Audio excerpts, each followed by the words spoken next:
మా జాక్టో పిలుపు మేరకు ఇచ్చిన అన్ని కార్యక్రమాలు మున్ముందు కూడా ముందుండి మా మండల పక్షాన ముందుకు తీసుకెళ్తామని తెలియజేస్తాం. శ్రీకాకుళంలో స్టార్ వాకర్స్ క్లబ్ మాజీ అధ్యక్షుడు సుగంధం సంజీవరావు జన్మదిన వేడుకలు ఘనంగా నిర్వహించారు.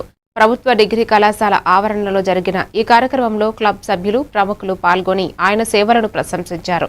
వాకర్స్ ఉద్యమానికి సంజీవరావు చేసిన సేవలు విశేషమని 3 సార్లు వాకర్స్ ఇంటర్నేషనల్ కేబినెట్ సెక్రటరీగా పనిచేయడం ఆయన ప్రత్యేకత అని పేర్కొన్నారు.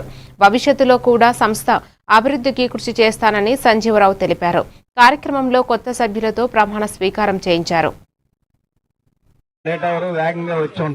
మరి సోదరులు ఇప్పుడు ఎంతమంది సోదరులందరూ మంచి మంచి విషయాలు చెప్పారు. నేను ఏదైనా అంటే ఒక విషయం ఉన్నదే ఇది, నేను ఏదైనా చేయాలి అనుకుంటే అది కంపల్సరీ కంప్లీట్ అయిన దాకా నేను చేస్తాను. ఏ పనైనా నేను కంప్లీట్ అయిన దాకా చేసి ఆ వర్క్ ని అప్పచెప్తాను. అది నాలో ఇప్పుడే కాదు, మొదటి నుంచి ఉంది. నేను మెడికల్ అండ్ హెల్త్ లో పనిచేసి రిటైర్ అయ్యాను. నేను సర్వీస్ లో ఉన్నప్పుడు కూడా మనకి ఇక్కడ సెక్రటరీగా కేవీ రామమూర్తి ఫస్ట్ ఉన్నాను. సెకండ్ మా ఏజ్ నా ఏజ్ ఒకటే 66, అప్పుడు నాది 66. అయితే నా అభ్యాస శత్రువు రెండే పదాలు చెప్తాను. ఇంకో పదం ఏంటంటే హిందూ గలదు అందులో వల్ల ఈ బర్త్డే నాడు అతనికి భగవంతుడు అన్ని రకాలుగా చూడాలని కోరుకుంటూ అందరికీ నా హృదయపూర్వక నమస్కారాలు చెప్తున్నాను. అలాగే వనితా వాకర్స్ క్లబ్ మహిళలకి నా హృదయపూర్వక నమస్కారాలు చెప్తున్నాను. అలాగే బాక్సింగ్ టీం వాళ్ళకు కూడా నా ధన్యవాదాలు చెప్తున్నాను.